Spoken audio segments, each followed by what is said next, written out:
All right, hello and welcome to our next installment of Lexington Books, Anthropology of Tourism, Heritage, Mobility, and Societies author conversation series.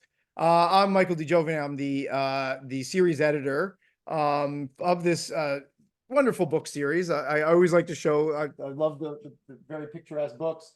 And we're going to talk today with Carsten Wergin, the author of Tourism, Indigeneity, and the Importance of Place: Fighting for Heritage at Australia's Last Frontier. Before we do, I always give a little plug for the series, just for those of you who are new. We've been around for a couple of years before COVID. We have a great variety of books that explore cutting edge research in all four fields, really, of anthropology and how it intersects with tourism and also heritage. One of the things I always say is you absolutely don't have to be an anthropologist, and you shouldn't necessarily have to be an anthropologist to read any of these books and utilize them in your classes or in your research. They're often written, if you're not familiar with anthropology, we try to be accessible. We write as a narrative, we write as a wonderful story. And this is no different. This book is a great story as well. But you also don't have to be an anthropologist to publish in the series. We have geographers, cultural theorists, sociologists, and others, I think, social psychologists, religious studies, people who have also published in the series. All you really have to do is share that, anthropological sensitivity to diversity and to kind of this deep qualitative research. And what I really like about this particular book by Carsten Wergin is that it is a great quintessential monograph of ethnography. It weaves theory and a really good narrative, a good story. It's sophisticated but accessible, and it has that, of course, that sensitivity. It's about indigenous tourism. It's about indigeneity, indigenous heritage, and so it has that sensitivity, all within a great story. So, thank you, Carsten, for being here today to talk with us about it. I have a bunch of questions, of course, but maybe I think a lot of the students we're joined by two of my classes, a heritage class, an upper level heritage class, but also an intro to anthropology class. And maybe, it's probably good just to give an overview about who you are. How did you come to do this research as a German, right? In Australia. How'd you get there? What made you want to do this? Thank you very much, first of all, Michael, for inviting me. It's great to be here. Thank you, everybody who has joined. And I really look forward to this conversation and to the conversation we are having. Sure. And all the questions that are coming in. Let me begin with something that is custom in Australia and elsewhere. I would like to first and foremost acknowledge the indigenous communities of the West Kimberley and of the Dampier Peninsula, which is the land where this research was conducted. That's the Minyarjugun, Jabba Jabba, the Bardi, the Yaru, the Nigina, and the Karajari. I pay my respects to their elders, past, present, and emerging. And I acknowledge that the land we are speaking about today will always be Aboriginal country. I came to this wonderful land at the Indian Ocean coast of Australia because I was eager to move the research I had been conducting in the Mascarene Archipelago in Mauritius and Reunion Island, also on tourism and on creolization processes and on environmental activism and similar topics, to a place that is still around the Indian Ocean, but somewhere else. So through various colleagues and contacts, most and foremost, the wonderful Stephen Mukey, who became what the European Union called in the grant application my scientist in charge at the time, I was directed towards the area of Broome and to this Lurujarri Heritage Trail, which is an indigenous tourism experience that I had not known about before, but it has existed since 19 1987.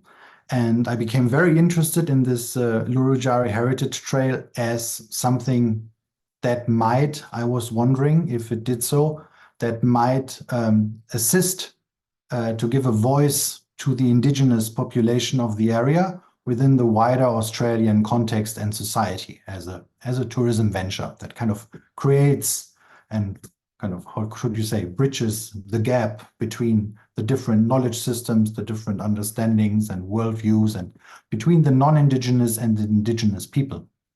So that was my initial plan, to go there and study this Indigenous Lurujarri Heritage Trail under this premise of what does it do for Australian society?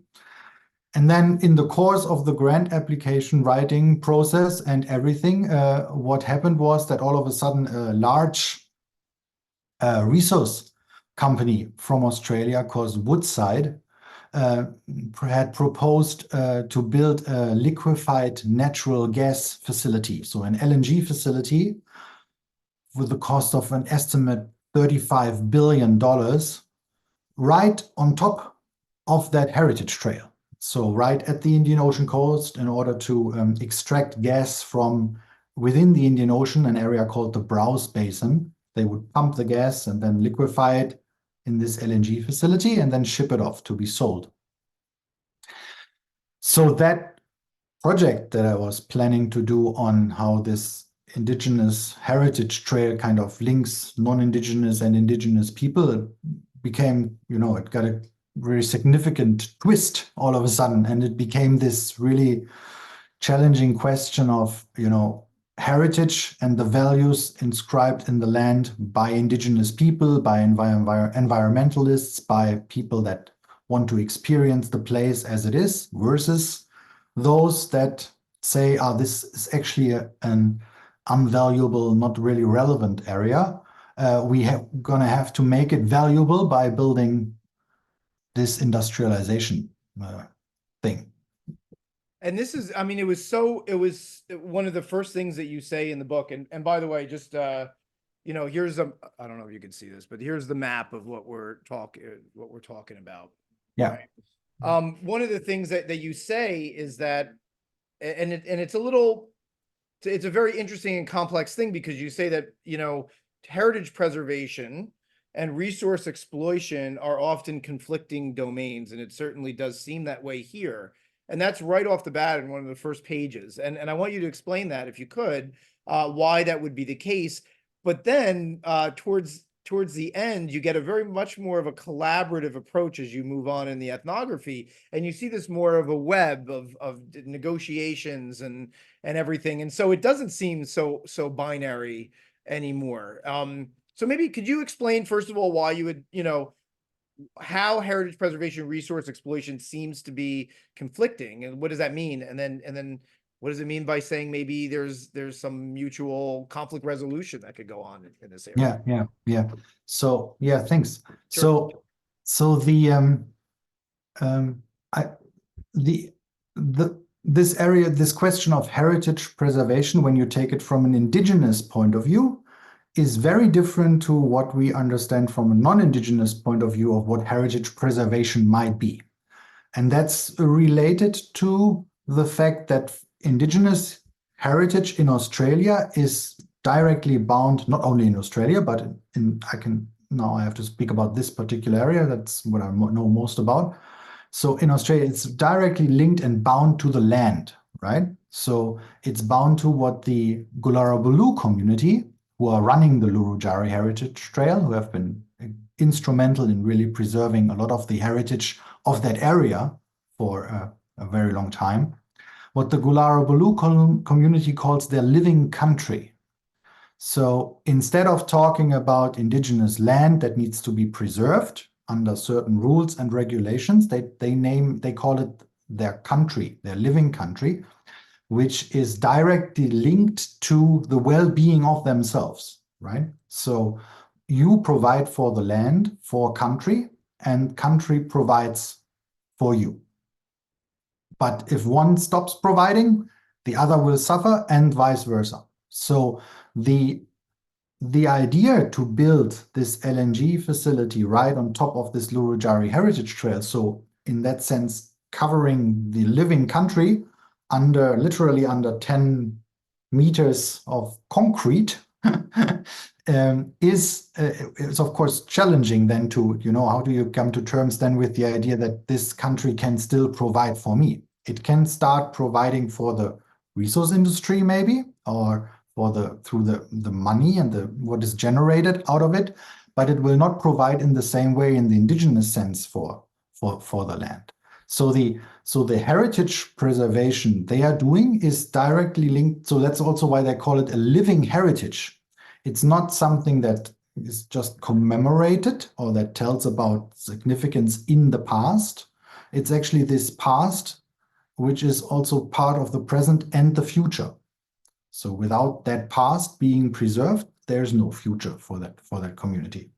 So that I find is a big difference. And of course, with settler colonialism coming in, with indigenous, with Australia being populated by settler colonists who, for various reasons, began to restructure the whole land, build kind of draw boundaries, and kind of also they got a little bit confused about who is actually the owner of the land. Ownership was always a very big question because the settler colonialists had a hard time understanding how ownership, or how, I would rather say, responsibility for country and the land is defined and works and who it is ascribed to. They began to override that land and that living country with their own understandings and ideas of what it actually is. So they kind of put a layer on top of what is actually there. So now you're trying to kind of, and that's also part of the conflict, and part of the protest action was to actually make this layer that's underneath the idea of progress and modernity and future prosperity, of economic opportunity, which is always so much hailed by government and by industry. So that layer that's underneath, that has always been there, to make that resurface and show that this is a really valuable and really valid point to be made against any kind of industrialization. And that's a different kind of heritage, I guess, also, no, in that sense then. Yeah, absolutely. And then of course, this resource exploitation, I mean, you say really nicely that of course that is about well-being, but a very different kind, right? Well-being for the nation state that does have that conflicting idea of value and everything. Yeah. Um We also shouldn't yeah, forget, but of course, within the indigenous communities, I don't want to create an image of this being black or white, right? Because exactly. So that's the next question, there, right? and that's also, yeah. So that's also where the collaborative part comes in, because it's of course all different groups kind of trying to find their place. Some indigenous groups, of course, also acknowledging the fact that through such industrialization, their community, which has suffered significantly in the course of settler colonialism, is finally at a point where it will be able to get better education, get better healthcare, get better, and that's very valid and very significant, and that argument should be made. One could ask, however, if you are considering Australia an equal democratic nation, then why are they not getting better education and better healthcare without industrialization proposals? Why isn't there not, is that really the responsibility of, do you really have to sell off your heritage in order to receive benefits that everybody should be entitled to? Yeah, absolutely. Absolutely. When you were this makes me think, I mean, this is getting a little bit ahead maybe, but it really does make me think of the sustainability discourse. I mean, I don't think you use sustainability that much, right? In this particular the word, but of course, that is something that is like meeting the current needs of a population without cutting in on or adversely affecting the future generations from achieving their needs or meeting their needs as well. And I mean, you can see how, times change. in, Australia is in a global industrialized, global market economy. They need to do these things. And I think, you say very well that even, the indigenous peoples too recognize this, but yet at the same time, there has to be an anchor, right? To help continue to provide well-being for the population that expands through time and space. I don't know. This is a little, maybe I'm not saying it right, but my favorite quote actually in the book, which is on page 5, is your definition of heritage, in that you say what people hold on to despite social and cultural transformations. And I think that's a really lovely idea, right? That even, to be sustainable, you have to be able to meet your needs, right? And that means compromise and ethical compromises as well, without cutting in on, on the future generations' abilities to do that as well. So you do need an anchor, right? Don't you? And does heritage play that role? Is that what you're saying, or am I Yeah. putting words in your mouth? Well, if I take the concrete example of this Gularabalu community, Mm-hmm. then this Lurujarri Heritage Trail is absolutely an anchor for that community. So, but and that maybe brings us also back to this idea of collaboration, because at least the way I see it, it's an anchor that only works in both directions, collaboratively. So the anchor is the tourists, the non-indigenous or indigenous, whatever tourists that are participating in that trail. They, of course, learn a lot and they gain a lot of knowledge, indigenous perspectives that they might not have had before. A lot of them would say at the end of the trail, I now finally know that being Australian is more than just a beautiful bridge and an opera house. Yeah. Um, Yeah. and so it gives them a lot. Yeah. But at the same time, for the indigenous community and the people participating in it, they also say, I really enjoy walking with these people, walking on country with them, asking when they ask me questions, responding to their questions, sharing my knowledge with them. So it's a lot about, yes, seeing the other person, and giving them recognition, for what they know and what they have learned over generations. So in that heritage trail itself really is an anchor. And of course, literally, living country is an anchor for indigenous communities. And in a way, it's interesting how when people participated in this trail and when they have walked and really experienced the land, it's interesting to see how they also maybe have a new anchor, finally, that attaches them to the land, to Australia, to the whole continent. And they would And say, that's really the placemaking that you're talking about here, right? They're yeah. they're making place. Yeah, absolutely. Absolutely. It's placemaking. Yeah. And it's the place itself, like linked again to this idea of living country, that is so much more than just something that provides you with food. It's really something that gives you this stability, this anchored, like you were saying. Yeah. Absolutely. Can you explain a little bit further what the Lurujarri Heritage Trail is? Is it a physical trail? What happens? How can you participate in it? Yeah. So that's because if you want to participate there is a website you can check out. It's all run directly by the community, and you sign up. And usually it happens maybe 2-3 times a year in the months of July, August, when the weather is most suitable.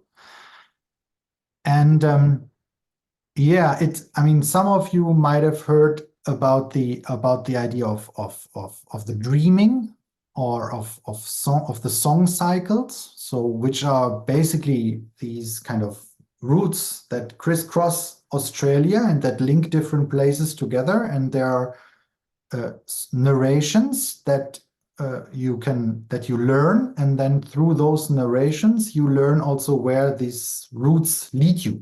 It's really fascinating because it kind of I mean, it has survived for 60,000 years, and it's something that really allows you literally to walk more or less from Sydney all across the continent without ever really having to look at a map, if you know these stories, right? Wow. And and even more importantly, you also will know where to find food and water, which is of course very essential if you go on a walk through Australia. Long walk. A very long walk. So this Lurujarri Heritage Trail actually follows a short part of a song cycle, which is called the Northern Tradition, and that leads along the Indian Ocean coasts.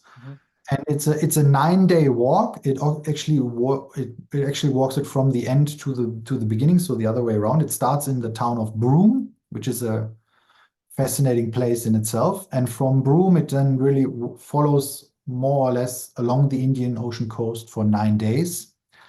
And so you roughly walk maybe 10, 15 kilometers a day through the sand. It gets really hot during the day. It gets very cold in the evening. And the Lurujarri, the community, the Golarabalu community, provides people at the end of the day with food and in the mornings with breakfast. And they have people can set up their camps, and then there is a lot of there is the possibility also to go with them, go fishing and learn about the different bush plants that you find in the country. Some might also share a little bit of the more significant stories that are attached to the land. So gradually you immerse yourself in that sense into the land and into the culture of the Golarabalu community. It's And really you must have, I mean, the guide takes you, an indigenous guide. You can't do it on your own, or can you? Oh yeah, I think there have been people doing it on their own, but even if they do on their own, then there will always be somewhere some Gullar person Right. keeping an eye in the Yeah. distance, maybe, because I mean they are very like all indigenous people in Australia, they're very caring for their guests, and they take a lot of responsibility. So they would never want anybody who they have invited to their country to get hurt. So Sure, sure. Now, there aren't that many like markers though, like actually physically written out markers, or are there like interpretation? well, there was in the early 90s, there were actually a few signposts at some point put up that indicate that you are now at this particular place in this Lurujarri Heritage Trail, but it's not like there is actually it's not really visible. It's not enough to just take you from one post to the other. That doesn't work. No? Right. Yeah, because so the learning, the reason why I'm asking this, and I know one of my students asked this as well in a question, is this idea that the learning is not necessarily traditional Western style, feeding facts kind of learning. It's a different kind of processual type of learning. And so some people halfway through, you write, sometimes are a little frustrated and they're like, Yeah. what am I learning? I don't know. Can you tell me a little bit more about this more constructivist form of learning, I suppose would be what it was called? Yeah, yeah. Well, I mean, so the Lurujarri Heritage Trail, they have a collaboration with the Royal Melbourne Institute of Technology, which goes back also to the 1990s. Actually, a US American scholar, Jim Sinatra, took up a professorship there at some stage, and he asked, so in landscape architecture, Yeah. Okay. and, and he asked students, so what do you learn about indigenous understandings of landscape at your college? And they said, we don't really learn anything about the indigenous understanding of landscape. So that's how that collaboration was set up. He said, this is impossible. It cannot be done this way. We need to give our students access to an understanding of landscape that is, so different from our idea of landscape. So that still exists until today. The students come and they normally, I guess you have this itinerary, no, for, a seminar plan, or this is what we're going to do on day one. This is what we're going to do on day two. Maybe you prepare this or that reading, and then this and that, or that person will answer a certain question for you. And then you will gradually learn more about this. And the frustration, for example, when you participate in the trail, there's actually things are just they're just happening. It might be that somebody goes fishing, but that person might not tell everybody I'm going fishing. He might just go fishing. But if you want to tag along and go fishing with that person, you're more than welcome to do so. But if you don't, then you just sit in your tent and you don't do it, you know? So Hmm. first of all, this idea of itinerary is not really there. And then there is this sense of constantly wanting to ask questions about. So what is this plant here? So how has your family survived? Isn't it terrible that you had all these experiences? And how are you coping? And how are you feeling? And okay. And so what and so on. So these kind of that it takes a while for these questions to disappear. And that's part of the walking experience, I think, in a way, you know, that people got a little bit worn out and they get tired and they concentrate on walking and on looking into the land and into the country. And this all together makes up, after 3, 4 days, it turns, it draws, it kind of, it motivates other senses Yep. than merely the idea of, you know, learning something through reading and through talking. But actually, it motivates the senses of, you know, what do you see in the landscape? What do you taste? What do you smell? how do you, yeah, so the interaction with the people becomes different. And you are maybe also starting at the end to communicate. I don't want to romanticize this too much, but you Right. start to communicate on a different level, you know, on a more, maybe with less words. Hmm. Hmm. And I mean, this is this whole idea of slow, slow travel, slow tourism, Yeah, right? There's a yeah, benefit to slowing down. yeah, absolutely. I mean, there are so many things that when you spoke about sustainability or maybe a different view of on how what we should understand, what the values of the environment and of the planet or global health or planetary health. There are so many issues of like, yeah, exactly, well-being, the bon vivre, yeah, which has now come up again, this idea of well-being and the good life, of slowing down, all these, which are somehow re-emerging as these bus concepts, Hmm. but they are so fundamental also to this kind of history and heritage, which is so old, you know, it's always been there. It's obvious.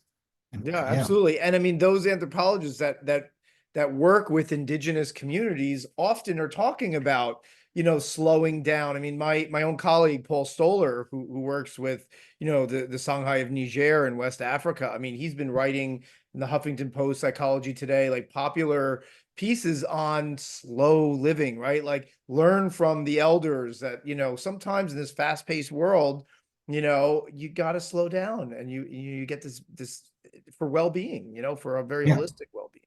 yeah, yeah. Yeah. So I Of mean, course, this it might also be a luxury, no? Not everybody is can. true.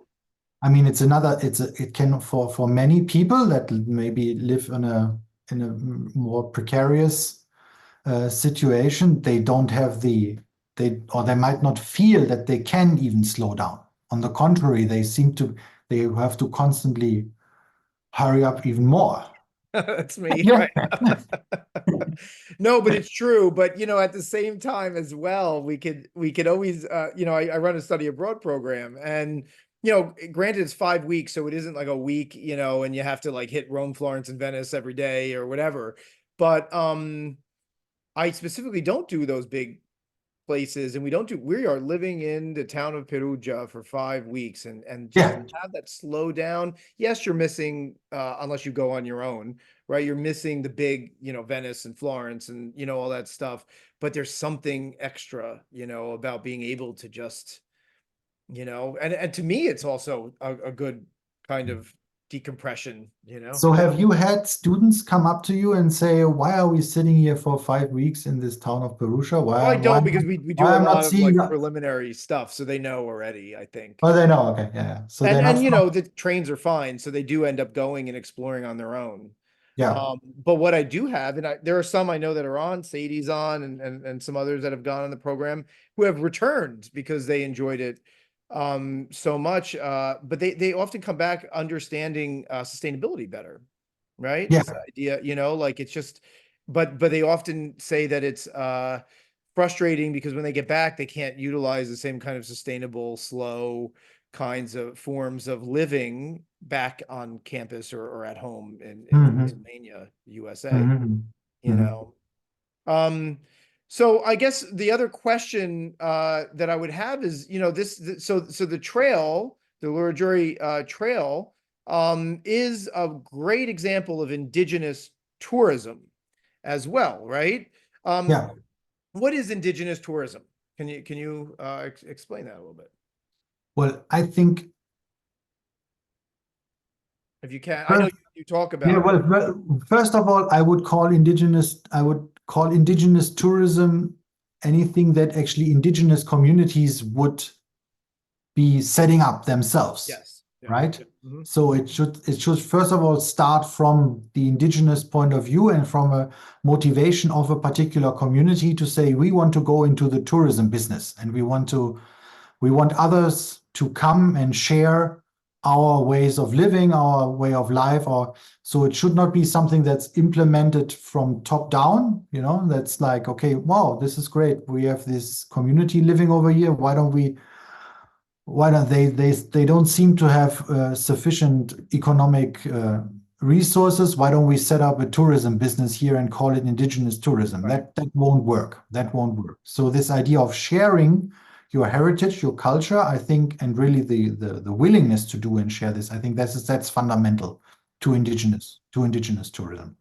Yeah, absolutely. And I think, some other authors like Nelson Grayburn, of course, but Alexis Bunton, one of his colleagues, she herself is indigenous and has run after grad school, run these programs. It has a different perspective, right? So that's why I think you say typically, it's usually foreign tourists that want to go there, but even for native Australians, there's an increase, correct, in sort of this interest in. Absolutely, Yeah. absolutely. In particular, also in relation to this idea of slowing down, of Mm, well-being, of growing awareness and interest again in preserving the environment, in environmental degradation, of kind of seeing that a lot of policy and politics that has been around kind of is running out of adequate responses mm, to a lot of the problems we are facing right. nowadays. So the indigenous perspectives becomes a really valid and valuable resource also in that respect in order to maybe generate Mm. answers to the kind of problems we have, So you including, Yeah, so so you think that this is more of a self-selected group of people who really want to learn from, alternative values that are maybe disenfranchised a little bit with the status quo, even if they are from the majority culture? yeah, probably. Yeah. Yeah. Yeah, yeah. I mean, of course, you need some sort of motivation or some sort of, yeah, I mean, in order even to find that trail, Hmm. right? Right. So, I mean, you need to be, since it's not really advertised in the average tourism magazine, or Mm.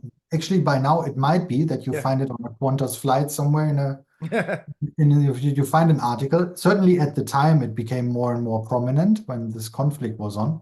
Hmm. But you need to have you need to end up in the right places in order to, previously at least, to learn about it in those places that are also, like, I don't know, maybe in Sydney in some Hmm. alternative bookstore, or where that person might have done the trail, or you might have friends and colleagues who did it previously, and then they tell you about it.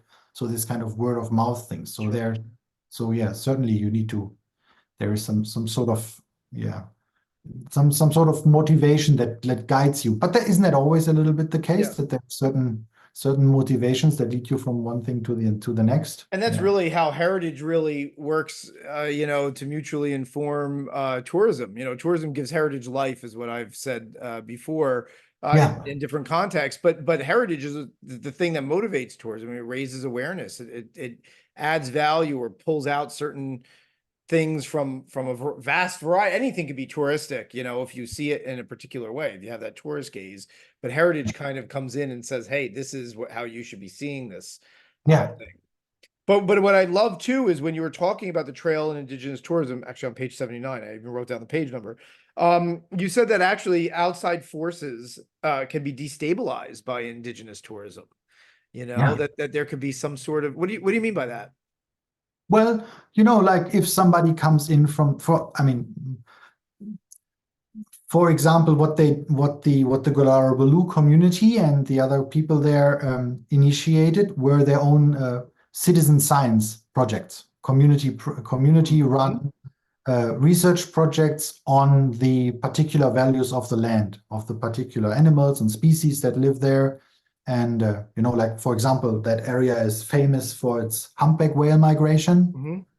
along the coastline, but you would also find uh, turtle nesting along the beach and all these kind of things. And so they started their own research and research reports, and that were then submitted to the government, and that were obviously contradicting the reports that were produced by consultancy firms that were paid for by the industrialization by the proponents of the project. Mm-hmm. So there was really, and the great majority of the people working on these reports, because that community doesn't have any money, they have, I mean, they don't have, it's not comparable, the resources that such a large resource company has in order to get their points of view Right. pushed through to an indigenous community like that. What kind of uses? So the very strong resource for them was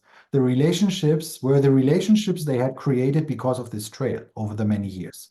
And so there were people that by now had done their PhD in biology that they might have done the trail and they would come back and now assist them in writing these reports.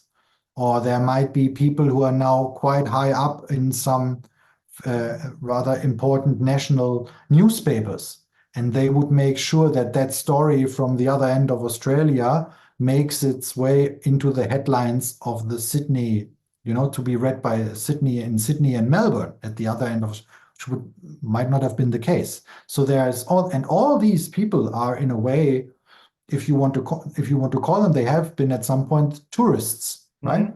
Visitors to the land, learning about the land from the indigenous group, and in that way starting to connect and kind of also starting to some extent share a responsibility for that country. Right. So in that way, that indigenous tourism can be very vital and make a very strong case what it did. Absolutely. Mhm. In terms of, from what I gather too, the participation of these various groups of, indigenous and non-indigenous peoples on the trail was itself a form of protest, I suppose, or at least a form of like what we would call, at least in Italy, we call solidarity tourism, right? That you're doing this to support, the communities that are being affected adversely by some sort of disaster. Is that Yeah, right? you maybe I mean, the conflict started in around 2010 and it lasted until 2013. It started even earlier, I Mhm. think, but that was when it really started to peak. And well, the community certainly always, I mean, they were, of course, overwhelmed at some stages by all the things that they had to do, right? All Mhm. the journalists, the politicians, the lawyers, the environmental groups, then the court cases they had to attend, all this kind of stuff. But they always tried or emphasized that the trail has to happen anyway. And it should not be, it's not happening because we need protest action. It's happening because it's our heritage. And we have shared this for nearly 40 years. And we want to continue sharing this. And we see the value in doing so, no matter whether there is an industrialization proposal happening or not. Of course, there were people then who wanted to participate in the trail because they learned about that conflict as well. Right. But I think the trail is more fundamental or more relevant than Sure. that. Sure. Mhm. I mean, another question I think that came up from students in reading this too is, you're saying that the Kimberley, this area is emblematic of a transcultural, or even better, a transecological Australia, or what does that mean? Yeah, well, I mean, this trans-ecological term is something that I found more because I work here at an institute, which is a Center for Transcultural Studies. Okay. So we are looking at we are differentiating between multicultural, intercultural, and transcultural, and I mean very kind of mm, very brief. Semantic. So basically, what transculturality is emphasizing is that we cannot speak about cultural entities from the outset, but that processuality is the outset, and then from that there are cultural entities that start to define themselves out of political or economic or whatever reasons. So, but the exchange and the coming together and the entanglements are more fundamental than the cultural entities themselves. I don't know if I'm making sense in Yeah, this. I mean, I could just add too, we often say we have to understand that contrary to what the public perception of the concept of culture is, and of course it comes from the German, is this is of almost like bounded entities, like I'm gonna go and see something cultural, Italian Yeah, culture, German culture, yeah, Australian, but in yeah, actuality, as we all know, and what anthropologists want you to, and fundamentally want you to know in an introductory course, is that culture is very porous, right? There's always interactions. There's always gives and takes, and what Bourdieu might call like a positioning and position taking. As yeah, one does something, it's more about the process of how do you react to it. If you're going to take it in, yeah, collaborate, yeah, collude, as he says, yeah, or to protest it, yeah, or to define yeah. yourself against it, right? Yeah. So you Is that can correct?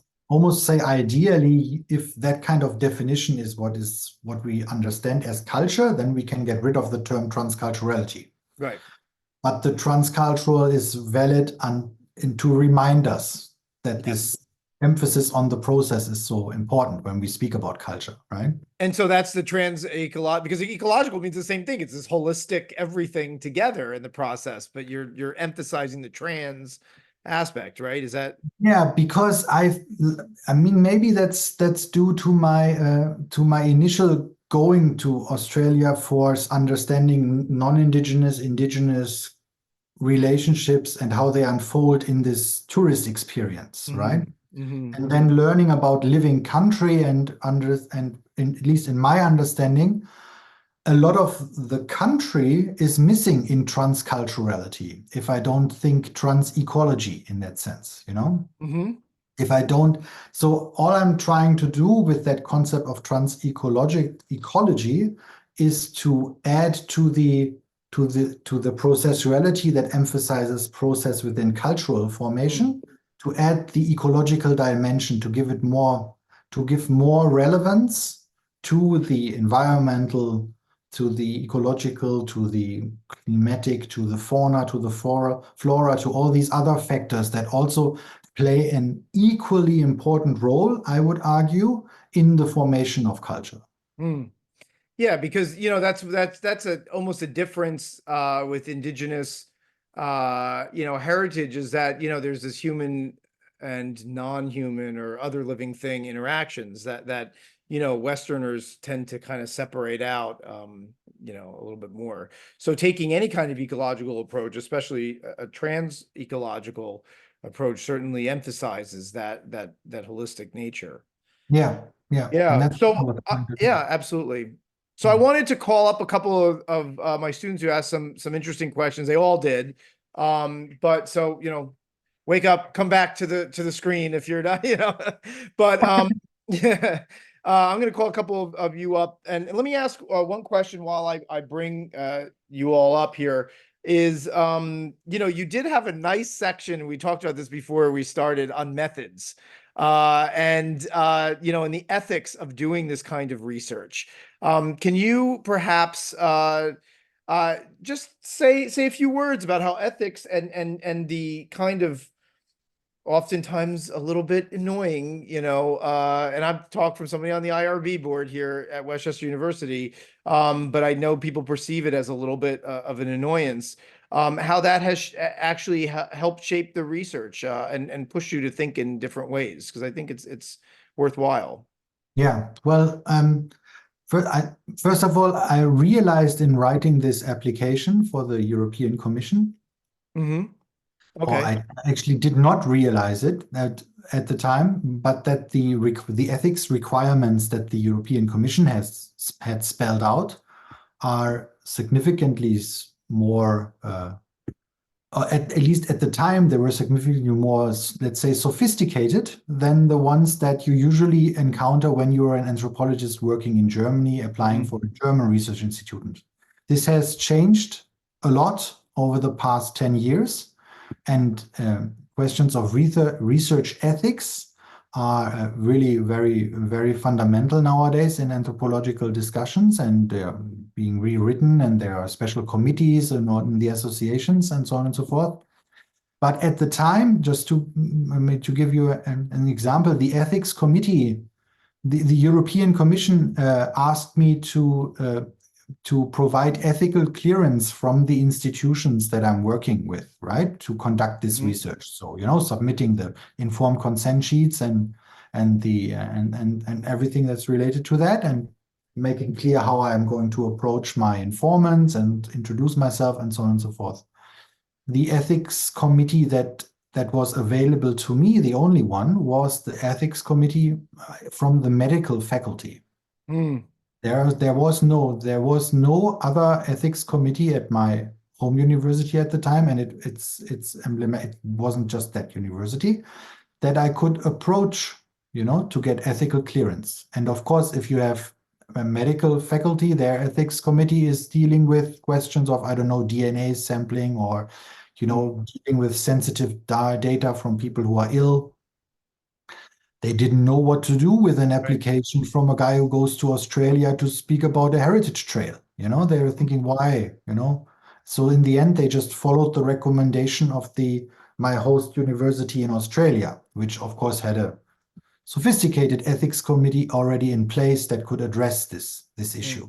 Mm-hmm.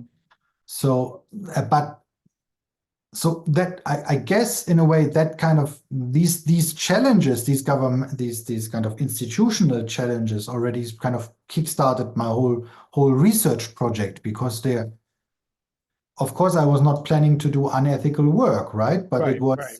but these ideas of justification, it was much more important than afterwards to be with the communities and present myself and get their approval in being there in person, Mm-hmm. you Mm-hmm. know.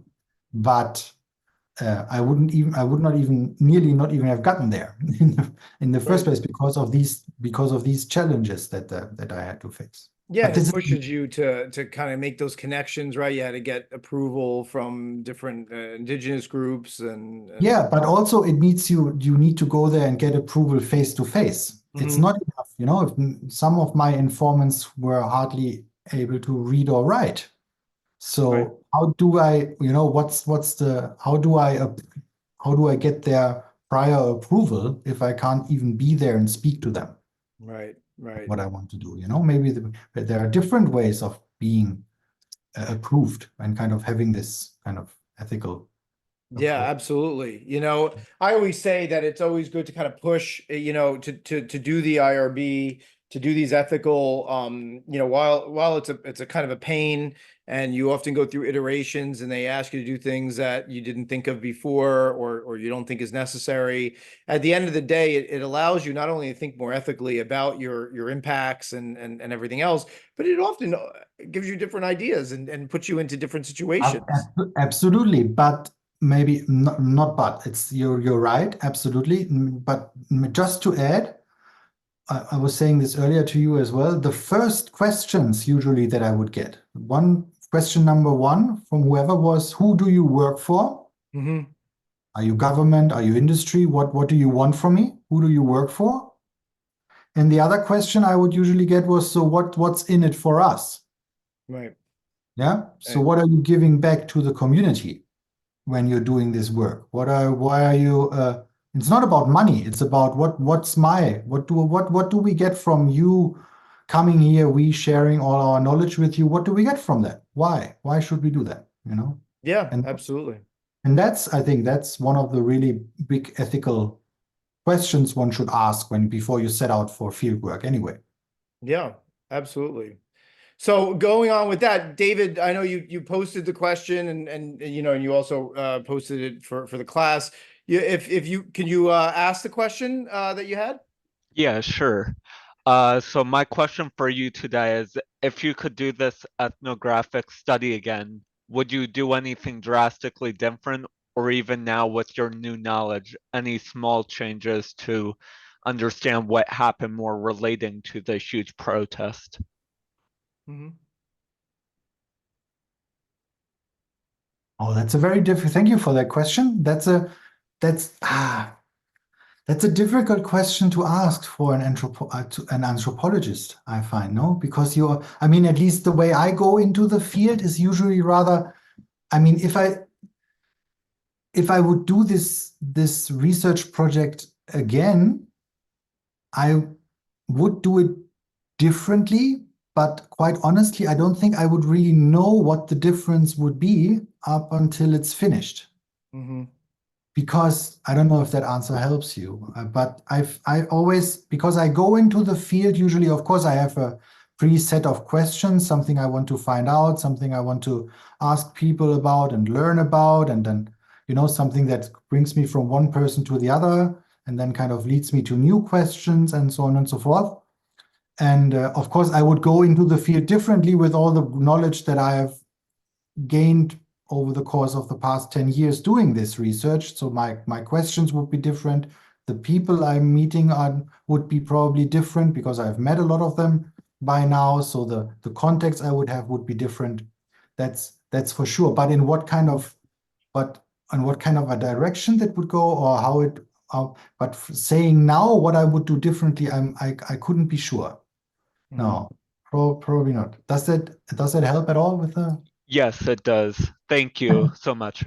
Well, Yeah. great. And you ask a good question, David, because, you know, a fundamental difference that often is unsettling for other kinds of social scientific researchers and non-social scientific researchers is the fact that we're very like emic, bottom up, iterative in ethnography. So iterative would mean, you know, you do something one way and it might not work. And you might have to change your research question, or you might have to change the interview questions that you're having. It's not such a fixed thing. And I know from doing a field school, of course, that you know, sometimes people who aren't trained in even as an undergrad in anthropology get a little nervous about that, right? Like, well, I have to follow a script. I have to follow this. I have to follow that.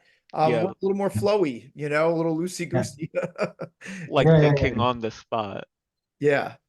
Yeah, thinking on the spot maybe, but of course, I mean, it's also, I mean, the favorite, I mean, that just standing around waiting for something to happen has to be one of your favorite pastimes as an anthropologist, because sometimes you just sit there and nothing happens, or you might meet the wrong person and then it's kind of, or somebody might not, or something happened and you weren't there. And then, so lots of frustration. Why did nobody call me? Don't they understand that I'm so interested and I want to learn and why? So there is always a lot of frustration involved, but I think it's extremely rewarding to try at least and keep the perspectives as open as possible and really let the experience that you are having in the field kind of, at least to some degree, try and guide your research project. Cool. I have also, I for some reason I'm having problems with another guy named Carsten. So I'm trying to promote you to the panelist here. We'll see. Oh yeah, you're up here. Can you hold on to that? Hold on to your question though, Carsten. Gabriel, really quickly, what was your question? If you're still Yeah. So at the beginning of your book, and even at the beginning of this little discussion here, you talked about plans to industrialize Broome and how those plans were kind of successfully put a stop to. But my question really is that sort of a temporary situation, or is there still kind of a looming threat if, constant attention and sort of outcry isn't pulled to that situation? Because obviously the resources are still there. And while there is like, greater public perception of what that area is and means for Australia, As you mentioned, it's sort of something that needs to be experienced to get a true understanding of it. So yeah, my question is really, is that threat still there? Is it possible, or is it completely done with? No, thank you. Yes, very good question. Absolutely. No, that threat, before that LNG proposal, there was constantly discussions about mining and about resource extraction, and they continue until this day. Today, they are at this very moment. There are strong protests happening against a sand mine that is being developed. So looking for mineral sands in the Kimberley area, which is actually already happening. So yeah, while we were there were proposals about there's a significant aquifer groundwater in that Kimberley area, and there were discussions of because Perth was running out of water, building pipelines to pump it 2,000 kilometers down to Perth in order to have the 1 million population be supplied with sweet water, which would have had devastating effects to the whole environment. Of course, if you are unforeseeable, you wouldn't know. Of course, fracking is another topic that's always on the table, another concern. And then so no, this is continuously the case. Continuously, it's just that for the time being, this Kullara Bulu community and their trail seem to be they have successfully defended this proposal, but other places might not, or most likely. Yeah. So it continues. Yeah, it continues. Thank you. Yeah. I'm sorry, I'm just trying to jump around because we don't have much time left. But Jean-Marie, you had a question, and I think it's related also in a way to Emily's. But Jean-Marie, you want to ask that first, and then Emily? Yeah, sure. So my question essentially dealt with how you mentioned how what you take forward in life that makes you have a core when it comes to heritage and about picking and choosing what gets passed down through the ages. So I was wondering, how do you preserve Indigenous culture, but also allow it to change to be able to function within today's society so it's not shoehorned? Yeah. Yeah. Well, I mean, I would say, first of all, it's not on me really to know that, because the Indigenous people themselves know very well how to preserve their culture, and at the same time, they are able to navigate very, very well also the modernist today's rational culture. They are able to live in both worlds, and to switch comfortably from one knowledge system to the other. So I guess if you want to preserve, if I'm me coming from a modernist perspective, saying I want to preserve Indigenous knowledge and culture, I think I guess the first thing I would do is advocate for it, in the sense of saying that there is a lot to learn. So and creating awareness to the fact that this is actually something that is not just doing away with these kind of hierarchies between what is more valuable than the other, but actually trying to argue for working together, like this trail is walking together, So Right. So I think that would be I don't know if that is an answer. I think it is, yeah, because culture is not stagnant, so it allows it to be able to adapt with the times and changes by allowing them to pick and choose, as opposed to us forcing them to pick and choose. Yeah. But I mean, there's no problem in adapting and changing. And if we take the processuality approach, then obviously that's always part of the whole understanding, that you adapt and change. But exactly like you were saying, the problem begins when somebody else comes in and starts forcing you to adapt and change. Right. Yeah. I think that's a good thing. I know processualism is a higher term for some undergraduates, but certainly this idea that it's a process based, heritage is actually rhetorical. We talked about how it's a process, more so than a thing, right? And I always push back on earlier when I wrote my first book on the heritage scape, a lot of people, especially Europeans, Southern Europeans, would talk about the heritage as if it's a thing, you know? And I'm always saying it's not really a thing. It's a process, right? The heritage of the Italian heritage, the German heritage, right? No, it's a process. There is no the, you know? It's always in the making, you know? A little Heideggerian kind of little. All right, Emily, really quick. We have two more questions. Emily, going along with that, I think you had a nice question. So I think it was in chapter 3 of the book where you mentioned some words from Elizabeth F. And she says that history needs to be rewritten in order to acknowledge the values of Aboriginal culture that may be more sophisticated than the modernist lifestyles we adhere to. So I was just wondering, like, in your opinion, through what medium do you think history could be rewritten to achieve that? Yeah, that's a nice question. Thank you. Well, I think if I'm not pushing this too far, but I think one of the media could be the very idea of walking this trail as a multi-sensory experience. We clearly have to, rewritten is the wrong word here, because we clearly have to move away from the idea of writing history, pure, like really literally just writing.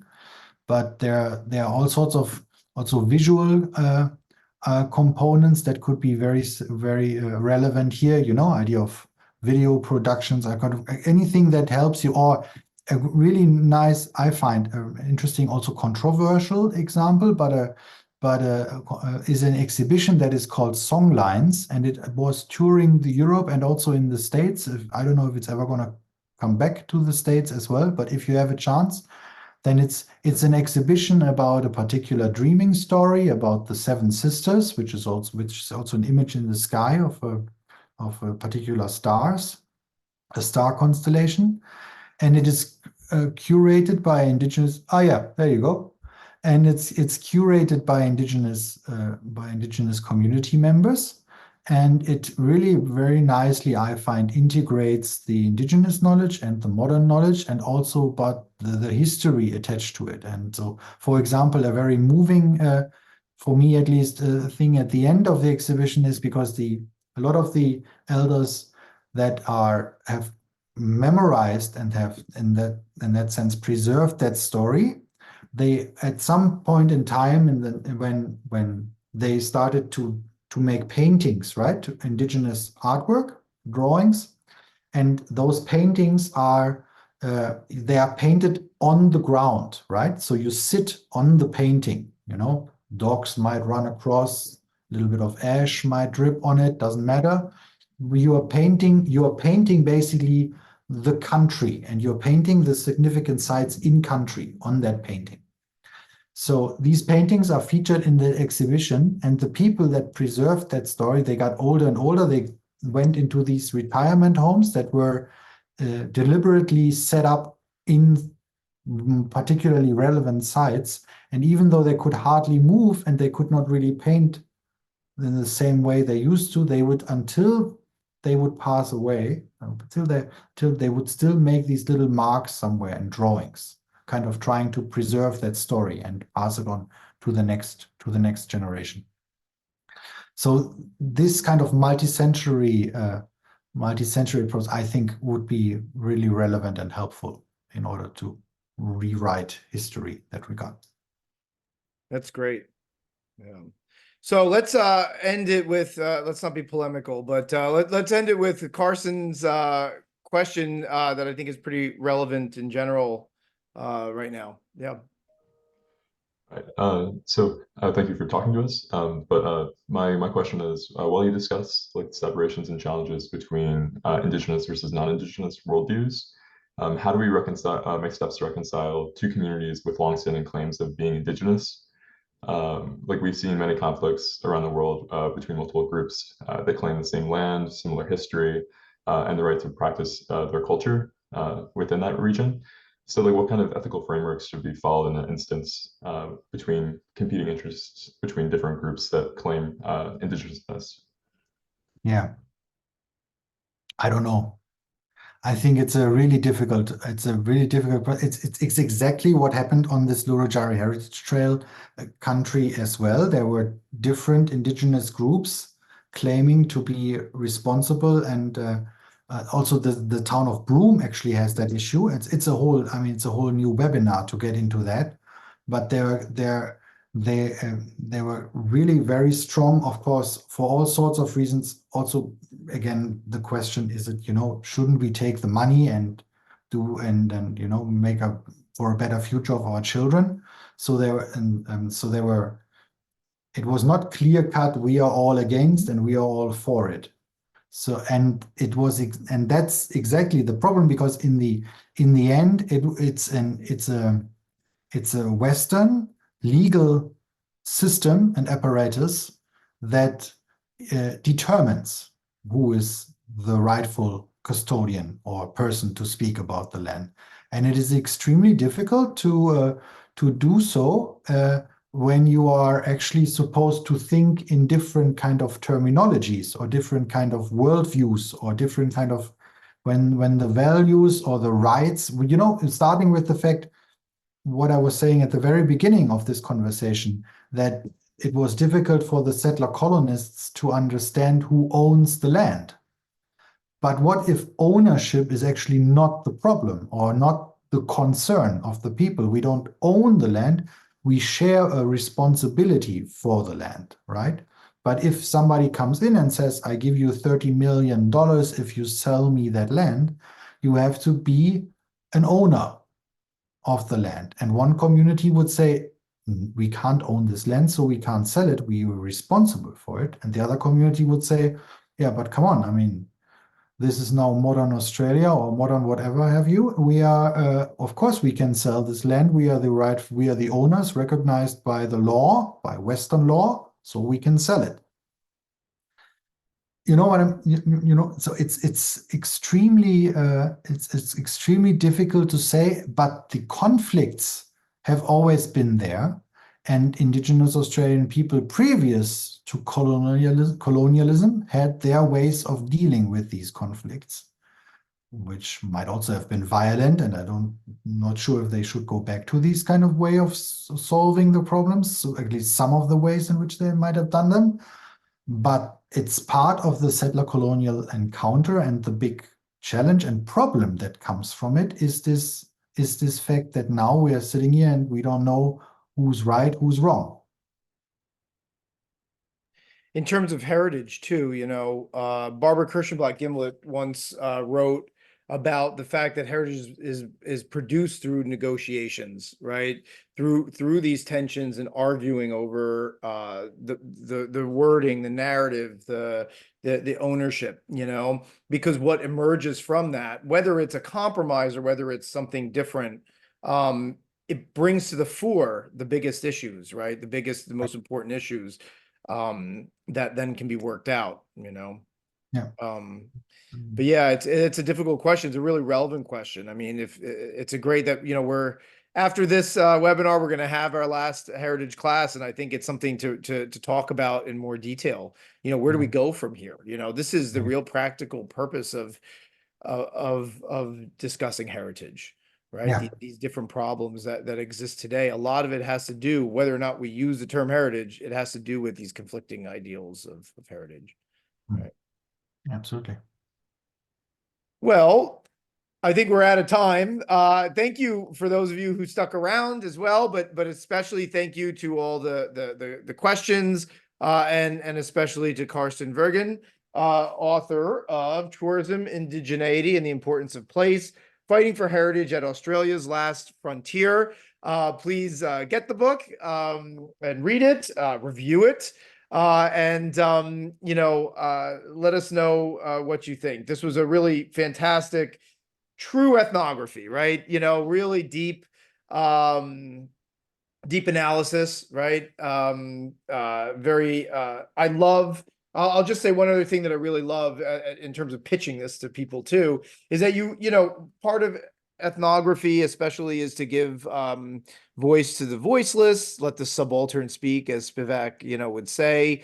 Certainly, you provide a lot of really wonderful interview text. You do let that many different stakeholder groups actually share their perspectives within this book, and I think coupled with the really astute analysis and great writing, vivid writing, deep, thick description, as Geertz would say, I think it really makes for a really interesting, enjoyable, and informative book. So thank you very much for coming on, and thank you for writing the book. It's a wonderful book. Thank you so much for the kind words, Michael, and thank you for having me, and thank you to everyone for the great questions, and it was a pleasure. Well, Thanks. thank you so much. All right.